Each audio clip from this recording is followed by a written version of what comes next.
kanang high blood or ang pagtaas sa presyon sa dugo. Kani siya common man jud kini siya nato bitong mga Pinoy.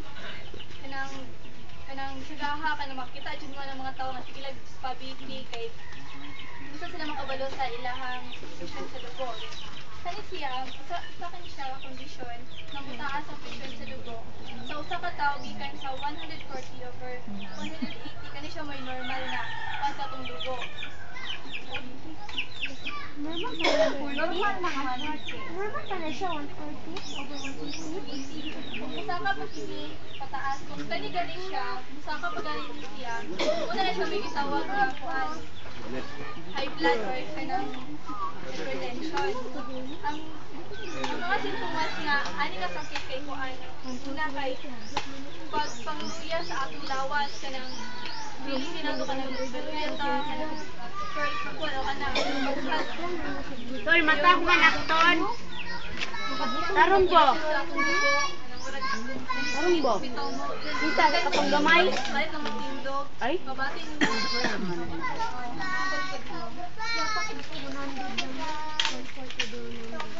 Kaya po usahay ka nang mabisod kita o ginhawa.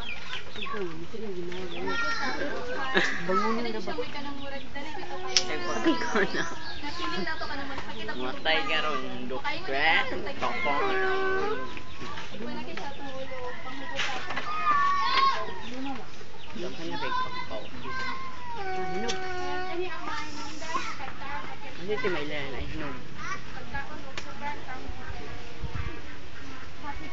Pagkaon sa sobrang pagkanimuan.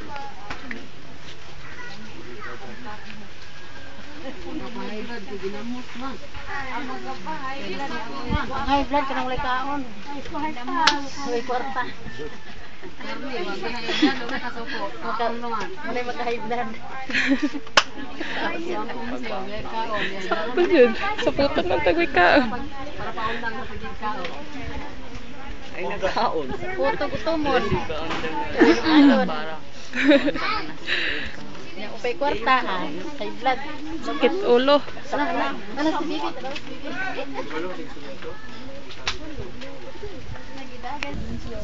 Ano siya, masulod ang mga bitok na una, mabitok ko na nauna mga dayon, mga pinaagi para dili masamad ang diin. Dapat, kung magkiniin man gani, dapat maghinay jud og maayon. Kanang sige, maglimbis sa balay, dayon mag-anad jud og pagsuot sa og sinilas para kuan may tao maayon. Salamat. Thank you.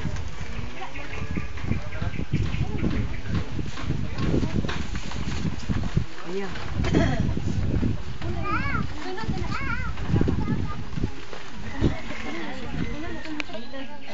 Makasabot sa inyong dahil sa kalimpyo sa mayong panlawas.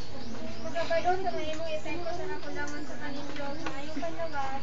Makasabot kung ang saan paglikay ni ini o makaingon o makabalo unsay angay buhaton aron sa pagmensinar sa maayong panlawas o kalimpyo sa palibot.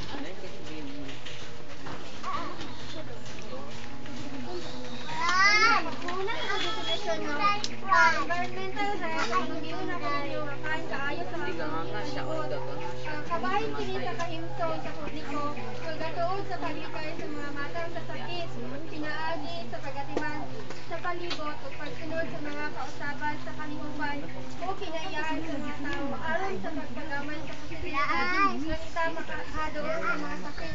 So nagtuod ni siya kung sara sa palikay nga kita mga katawhan sa komunidad mahalikay sa mga sakit. Ang environmental sanitation o ang paglimpyo sa palibot mo ang pagsuot sa tanang kabahin nga makaapekto sa kahimsog sa panlawas sa tanang tawo. Madiin kini makapawala sa kaayuhan sa kalagayan. Kapin na ining mga kabahin ang malimpyong na tubig, Ay, baligya. malimpyong pagkaon, insekto o Baligya na ako yung mga drug ina-control, lugaw nga hangin o ang kasama. Bye-bye. So, ang kanita ang Bata. kaduha ang hinungdan kung anong naatay kakulangon sa kalimpyo mayong panlawas.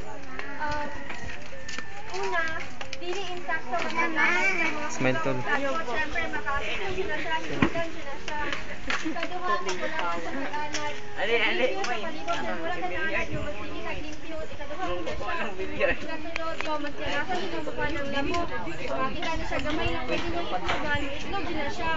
Samot na mo, dagang pag-insekto.